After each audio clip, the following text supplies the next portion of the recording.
Hello, good morning all of you. कैसे हो आप लोग? आई होप आप सभी अच्छे हो, स्वकुशल हो और स्वस्थ हो। आज हम हिंदी की क्लास में हिंदी क्षितिज गद्य खंड का पाठ 11 बाल गोविंद भगत पढ़ेंगे। तो हम स्टार्ट करते हैं बाल गोविंद भगत पाठ।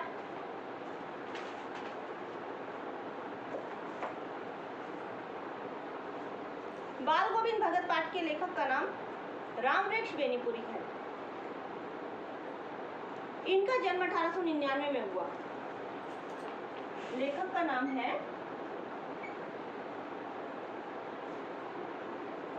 रामवृक्ष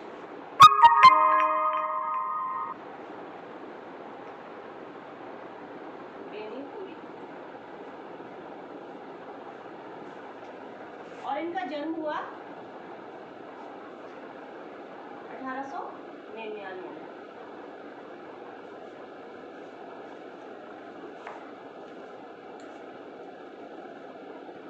इनका जन्म बिहार मुजफ्फरपुर जिले के बेनीपुर गांव में हुआ। फिर बात आती है इनकी शिक्षा की। तो इनके माता पिता का देहांत हो गया था बचपन में ही। तो इन्होंने 10वीं कक्षा बड़ी कठिनाइयों से उत्तीर्ण की। देहांत का शाब्दिक अर्थ मैं आपको समझाती हूँ। देहांत का शाब्दिक अर्थ होता है मृत्यु।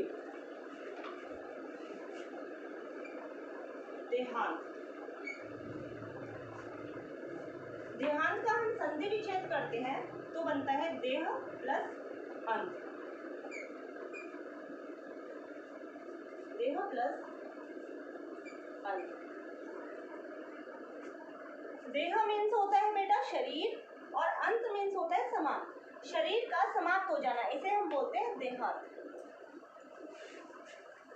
देहांत को हम मृत्यु बोलते हैं।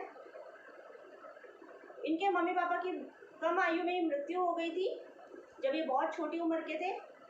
फिर उन्होंने बहुत कठिनाई से 10वीं कक्षा उत्तीर्ण की। जब इन्होंने 10वीं कक्षा उत्तीर्ण की तो गांधी जी ने उस समय एक आंदोलन चलाया था, उसका नाम था असहयोग आंदोलन। उसमें ये कूद पड़े, उसमें इन्होंने भाग लिया और इस कारण इन्हें कई बार जेल जाना पड़ा। और जब फिर ये जेल जाने लगे कई बार, उसके बाद में इन्होंने अपने, या यूँ कहे कि इन्होंने अपने समाचार पत्र प्रकाशित किए, कई रचनाएं और समाचार पत्र, साहित्य लेखन का काम शुरू किया, साहित्य लेखन को अपनाया। और फिर 1968 में इनका स्वर्गवास हो गया। इनका स्वर्गवास कब हुआ था?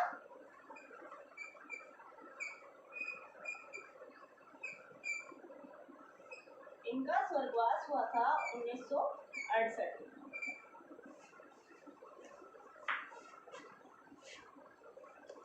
बेनीपुरी जी की जो रचनाएं हैं उसमें विचार, कल्पना और भावना का अद्भुत संगम दिखता है। और इनकी जो विचारिक धारा है, जो विचारधारा है, जो वो एकदम स्पष्ट है। किसी को भी किसी के दिल तक पहुंचाने के लिए वो बिल्कुल सरल शब्दों का प्रयोग करते हैं। और इनकी जो निबंध है उसमें इन्होंने लोगों को कला सिखाने का बहुत सुंदर ढंग से प्रयत्न किया है। और जो युवक थे, युवकों को त्याग, बलिदान की और कर्म की इनकी रचनाएं प्रेरणा देती है। इनकी भाषा शैली क्या है? इनकी भाषा शैली का मतलब होता है भाषा को लिखने का तरीका। इनकी भाषा शैली बहुत सरल एवं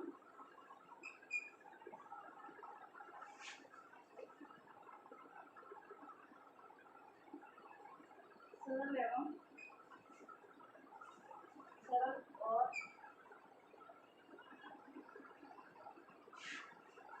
स्पष्ट है।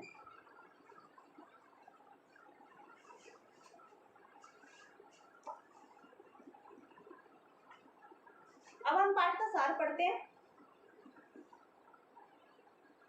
बाल गोविंद भगत हमारा जो पाठ है वो एक सजीव रेखा चित्र है और इन्होंने इसमें गांव के एक सच्चे भक्त का हृदय का इन्होंने चित्रण किया है कि उनका हृदय कितना साफ, कितना अच्छा था, उनका चरित्र कितना अच्छा था, उनके जीवन के बारे में इन्होंने वर्णन किया है। रेखा चित्र का मतलब होता है किसी के जीवन का वर्णन करना। लेखक जाति से ब्राह्मण थे और बाल गोविंद भगत तेली थे। तो लेखक में जाति ब्राह्मण जाति होने का गर्व था। वो सोचते थे ब्राह्मण सबसे ऊंची जात के होते हैं, ब्राह्मण सबसे अच्छे होते हैं, तो मैं ब्राह्मण हूँ, तेली तो नीची जात होती है, तो इसलिए वो उनके पैर नहीं छूते थे। और सभी व्यक्ति उनको अच्छा मानते थे और उनको मतलब अपना आदर्श मानते थे और उनके पैर छूते थे। लेकिन लेखक ने कभी उनके पैर नहीं छुए, क्योंकि लेखक में हम यूँ कह सकते हैं कि बचपन में अज्ञानता के कारण लेखक में जाति अहंकार था, तो इसलिए उन्होंने उनके कभी पैर नहीं छुए। अब बाल गोविंद भगत एक मंजोले कद के गोरे चिट्ठे आदमी थे। मंजोला कद क्या होता है? मंजोला कद का मतलब होता है ना छोटा ना बड़ा, बीच के कद के गोरे चिट्टे आदमी थे। इनके चेहरे पर एक सफेद दाढ़ी थी, कंबल ओढ़े रखते थे और हमेशा एक चंदन का टीका लगाए रखते थे, और वो टीका यहाँ से शुरू होता था, पूरा टीका वो लगाए रखते थे। अब लेखक कहते हैं कि वो साधु थे लेकिन फिर भी अपना गृहस्थ जीवन जीते थे। तो उनका ये मानना था बाल गोविंद भगत का कि साधु होने का मतलब ये नहीं होता कि गृहस्थ जीवन को हम अपने भूल जाएं। साधु मतलब उनके मन में साधु का व्यवहार दिखाई देता था, साधु की तरह वो अपना जीवन जीते थे, उन्हीं की तरह कपड़े पहनते थे और उपदेश देते थे। और लेखक ने कभी भी गृहस्थ जीवन के लिए लेखक इसलिए कह रहे हैं कि लेखक ने कभी भी उनकी पत्नी को नहीं देखा था, लेकिन उनके पुत्र और पुत्रवधू को देखा था। और वो खेती बाड़ी भी करते थे बाल गोविंद भगत। खेती बाड़ी करते हुए भी वो एक पक्के साधु थे, क्योंकि वो अपने आप को साधु मानते थे कि मैं साधु हूँ और साधु की तरह उपदेश देते थे, इसलिए वो साधु थे। और वो कबीरदास जी को साहब मानते थे, कबीरदास जी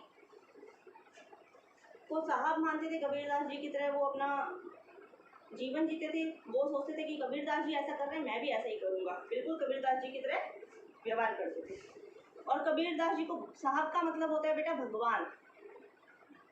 भगवान मानते थे। वो कभी भी झूठा व्यवहार नहीं करते थे, बिल्कुल साफ शब्दों में अपनी बात कहते थे, किसी की चीज़ को हाथ नहीं लगाते थे, किसी को अपनी बात कहते थे तो स्पष्ट शब्दों में कह देते थे। और कोई भी चीज़ किसी की रखी हो तो बिना पूछे हाथ नहीं लगाना, अपनी चीज़ किसी को देना नहीं, ऐसे थे वो। और खेत में जब भी अपनी फसल बोते थे तो वो कबीरदास जी को अपना भगवान मानते थे, इसलिए क्या करते थे, खेत में जो फसल वो बोते थे वो फसल वो सीधा कबीरदास जी के मठ में ले जाते थे और वहाँ ले जाके प्रसाद दे देते थे, वहाँ ले जाके वो चढ़ा देते थे प्रसाद में, और उनको जो प्रसाद के रूप में वापस मिलता था वहाँ अपनी सारी फसल को वो चढ़ा देते थे। उसके बाद उनको जो प्रसाद में मिलता था उसे लेकर अपने घर जाते थे और उसी से ही अपनी आजीविका चलाते थे, अपना घर चलाते थे वो। बाल गोविंद भगत इतना मधुर गाते थे कि उनकी मधुर गीतों पे सब लोग खुश हो जाते थे।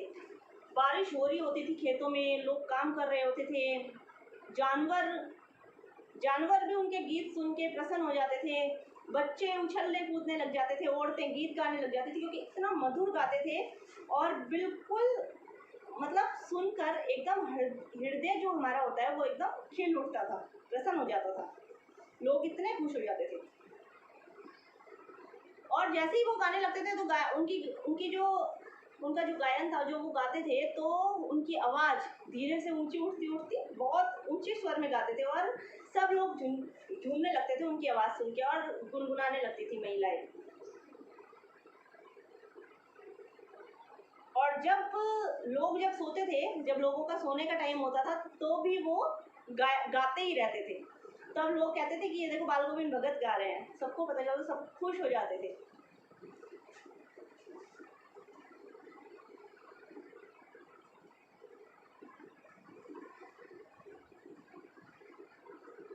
बाल गोविंद भगत इतना अच्छा गाते थे कि उनके संगीत का उत्कर्ष तब देखा गया, मतलब उनके संगीत का तो के बारे में, उनकी संगीत की ऊंचाई के बारे में, उत्कर्ष के बारे में मतलब तब पता चला जब बाल गोविंद भगत का बेटा मरा। जब वो एक बार घर आए तो काम करके जब घर आए बेटा तो उन्होंने देखा कि उनका बेटा सामने पड़ा हुआ है, सामने लेटा रखा है उनके बेटे को, और उसके ऊपर सफ़ेद चादर ढकी हुई है और साथ उसके सर पे फूल रखे हुए हैं कुछ। तो और उनकी पुत्र वधू बैठी बैठी रो रही है, सारे रो रहे हैं। तो वो आके जब उन्होंने देखा तो वो नीचे आसन लगा कर बैठ गए और बैठ कर उन्होंने बोला, इसमें रोने वाली क्या बात है, आत्मा तो परमात्मा में विलीन हो गई। आत्मा का परमात्मा में विलीन होना क्या होता है? आत्मा का परमात्मा में विलीन होने का मतलब है कि आत्मा भगवान से जाकर मिल गई। विलीन होना मतलब मिल जाना। आत्मा तो भगवान से मिल गई। वो ये कहते थे ये तो आनंद की बात है, एक ना एक दिन तो होना ही है, मृत्यु तो अटल सत्य है, वो ऐसा बोलते थे। लेकिन हम लोग हालांकि नहीं सोच सकते कि मृत्यु, जब किसी के घर पे मृत्यु हो तो कोई खुश कैसे हो सकता है। लेकिन वो तो एक साधु थे, उनका तो जीवन वो अपने साधु की तरह जीते थे, तो उनके लिए आसान था, लेकिन लोगों के लिए आसान नहीं था। तो उनकी पुत्र वधू बहुत रो रही थी और वो कहते थे कि इसमें कोई बड़ी बात नहीं है। वो ये बोलते थे कि मृत्यु तो अटल सत्य है, भगवान तो आत्मा तो परमात्मा में विलीन हो गई, मिल गई जाके भगवान से, तो इसमें तुम लोग रो क्यों रहे हो, रो मत, ऐसे बोलते थे। लोगों ने जब भी उनको ऐसे देखा, लोग जब भी उनको ऐसे देखने लगे कि भाई वो इतना खुश होके कह रहे हैं तो आनंद की बात है, वो एकदम शांत होके कह रहे हैं, खुश नहीं सॉरी शांत होके, या हम यूँ कहें कि शांत होकर जब ये बोल रहे हैं कि ये तो आनंद की बात है, तो लोग उनको ये ऐसा जब लोगों ने देखा तो लोग तो बिल्कुल दंग हो गए कि ये तो ऐसे कर रहे हैं और इनके घर पे मृत्यु हो रखी है। फिर उसके बाद इन्होंने क्या किया, खुद बेटे के क्रियाक्रम की रस्में नहीं निभाई और अपनी पुत्र वधू से वो सारी रस्में निभाई। जब सारी रस्में निभा ली, सब बेटे का क्रियाक्रम करके अंतिम संस्कार करवा के पुत्र वधू से, तब उन्होंने क्या किया, अपनी पुत्र वधू के भाइयों को बुलाया और उनके जब भाई आए तो उनको बोला कि मेरी पुत्र वधू अभी बहुत छोटी उम्र की है, इनकी शादी करवा दो और इन्हें यहाँ से ले जाओ। तो पुत्र वधू रोने लग गई। पुत्र वधू बोली कि नहीं, मैं नहीं जाऊँगी, मैं आपकी सेवा करूँगी, ये बाप का बेटा भी नहीं रहा तो मैं आपकी सेवा करूँगी। लेकिन उन्होंने बोला कि नहीं, उन्होंने सोचा कि ये तो बहुत छोटी उम्र की है, पूरा जीवन ऐसे नहीं निकलेगा। तो उन्होंने बोला कि या तो तुम यहाँ से चले जाओ या फिर मैं यहाँ से चला जाऊँगा। तब उनकी पुत्र वधू भी उनके फैसले के आगे हार गई और फिर वो चली गई।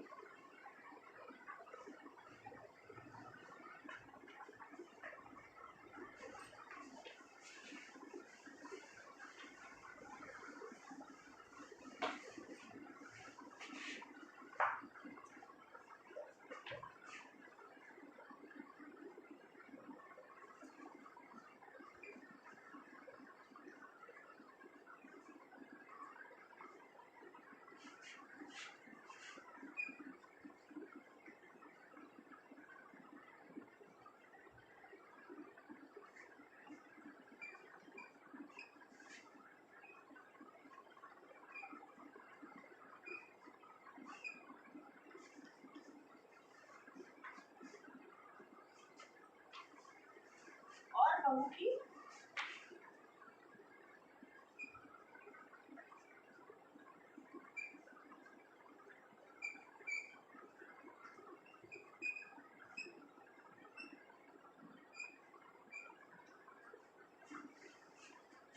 बहू की विदाई कर दी उन्होंने। उसके बाद वो हमेशा गंगा स्नान करने जाते थे और हर साल वो गंगा स्नान करने जाते थे। और जब भी उनके घर से गंगा 30 कोस की दूरी पे थी और जब भी वो जाते थे हमेशा तो घर से ही खाना खा के जाते थे और वहाँ पे चाहे 3 दिन लगे चाहे 4 दिन वो खाना नहीं खाते थे, घर आकर ही वापस खाना खाते थे। तो जब वो एक बार हमेशा ऐसे करते थे तो एक दिन वो घर लौटे। जब वो घर लौटे तो उनकी तबीयत थोड़ी खराब हो गई और जब तबीयत खराब हुई तो भी वो उन्होंने अपना नित्य कर्म नहीं छोड़ा। जब वो सुबह उठते थे, गाते थे, उठते थे और जल्दी उठ के स्नान करते थे, खेती बाड़ी करते थे, गीत गाते थे, वो सब उन्होंने नहीं छोड़ा। डेली वो अपने डेली उसी तरह से रोजमर्रा के काम को करने लगे।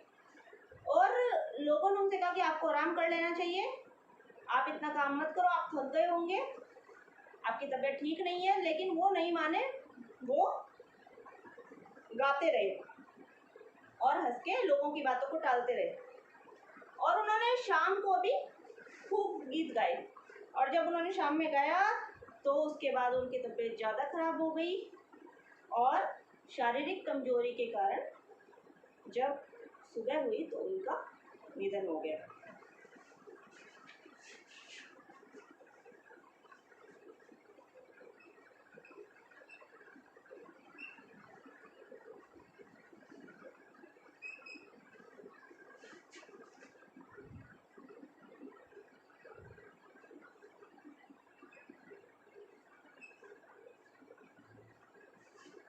मृत्यु हुई थी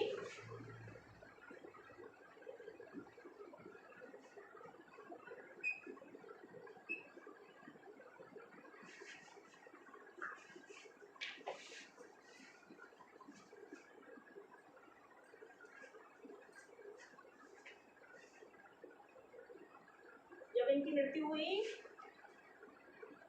सुबह हुई थी इनकी मृत्यु, और कैसे हुई थी? कमजोरी के कारण, शारीरिक कमजोरी के कारण।